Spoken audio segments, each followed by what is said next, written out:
Maghahasa muna tayo mga bossing. Ito, yung mga lumang paleta. Ayan yan mga boss. Doon po natin lalagay yung mga bossing. Ayan. Yun, nahasa ko na po yun kanina mga boss eh. Bali, ito na lang.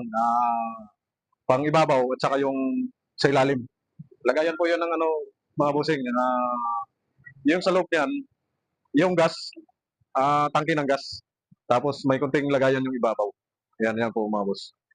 Okay, dito po muna tayo ngayon mga bossing kasi lilinisin ko muna to, hasain ko muna ulit para magiging bago naman siya ulit mga boss. Mga luma na eh. Paulit-ulit lang pong ginagawa ko mga bossing. Dati ko na rin ginawa to. Ngayon, kunti lang naman yung bibidyoan ko dyan para naman may pakita lang kung paano ko ginawa.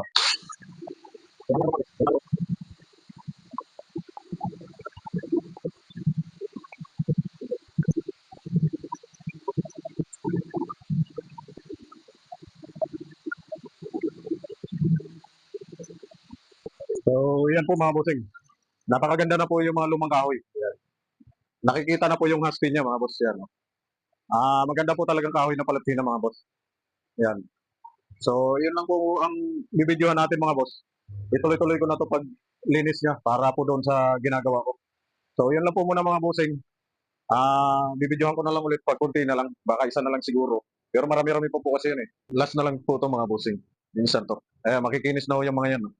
Namumuti na lahat. Naging bago na ulit. Okay.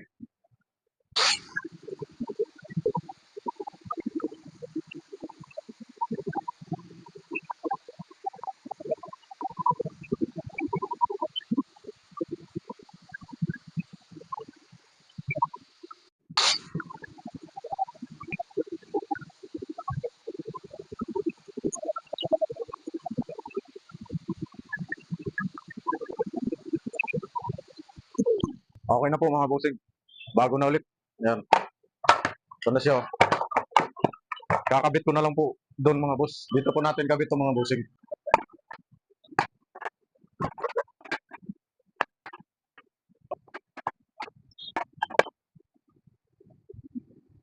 Ganyan lang po yan mga boss. Papako ko na lang.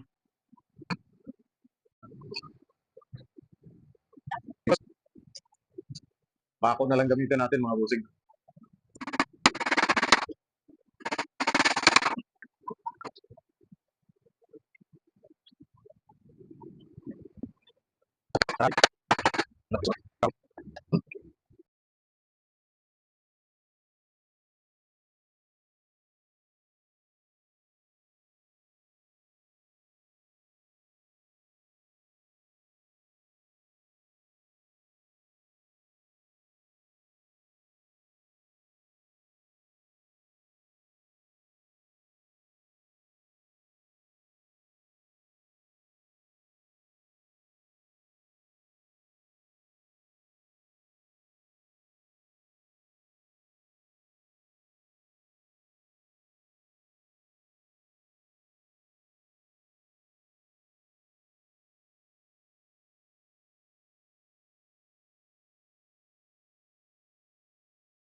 Mga bossing, tapos na po yung mga gulong nila. Yan lang po mga boss, ganyan lang po yan. Dito po yung tangke ng gas. Ito po yung likod mga bossing. Ito naman pong harapan. Yan po yung harapan. Parang titignan nyo po sa harap mga boss. Wala po siyang pinto. Tapos meron po tayong lagayan po doon sa ibabaw yun. No? Yun. Dito po mga bossing. Tsaka dito sa taas. Ibababa lang po natin mga boss. Nahin lang natin itong galit. Dito tayo sa baba mga boss. Yan. Yan na. Ito na yung mga boss. Okay. Nandiyan na po sa loob yung maliit mga bossing. So yan lang po yung mga bossing. Varnish na lang po yata kulang nito o pintura. Pero sa tingin ko varnish kasi gusto niya kasi palutsina eh. Maganda po kasi kahoy na palutsina mga bossing. So yun lang po mga boss. Like, follow and share na lang po mga bossing. Maraming salamat po.